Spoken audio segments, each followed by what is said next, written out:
why support for development is so high here, and it has been relatively high and stable over the last 6 years we've been surveying, but even when you look back to 1985, 1990s, it's been historically very high as well. And David did some kind of macro longitudinal analysis for us earlier in the year, looking at our last 6 data sets and kind of poking and seeing why is Irish support for development so high and stable. And what we found is that Irish support is based on people's values and people's identities, which is interesting. And then another thing that we've also identified and tracked over the last 6 years is that 3 motivations. When we ask the public, what is your motivation for why we should support people in developing countries, 3 motivations have consistently risen to the top, and they haven't changed since 2020.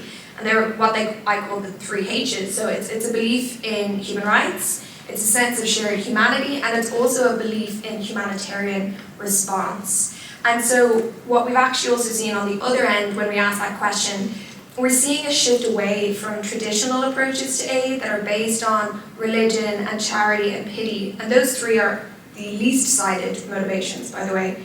We're seeing a shift towards a rights-based approach to aid and development.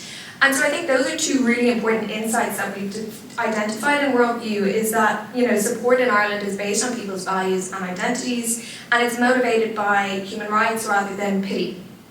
And so, I think support that relies on media cycles or headlines, it can rise and fall with those headlines, but I think support that runs on values and identity, it doesn't move as easy, and I think that's what we're seeing.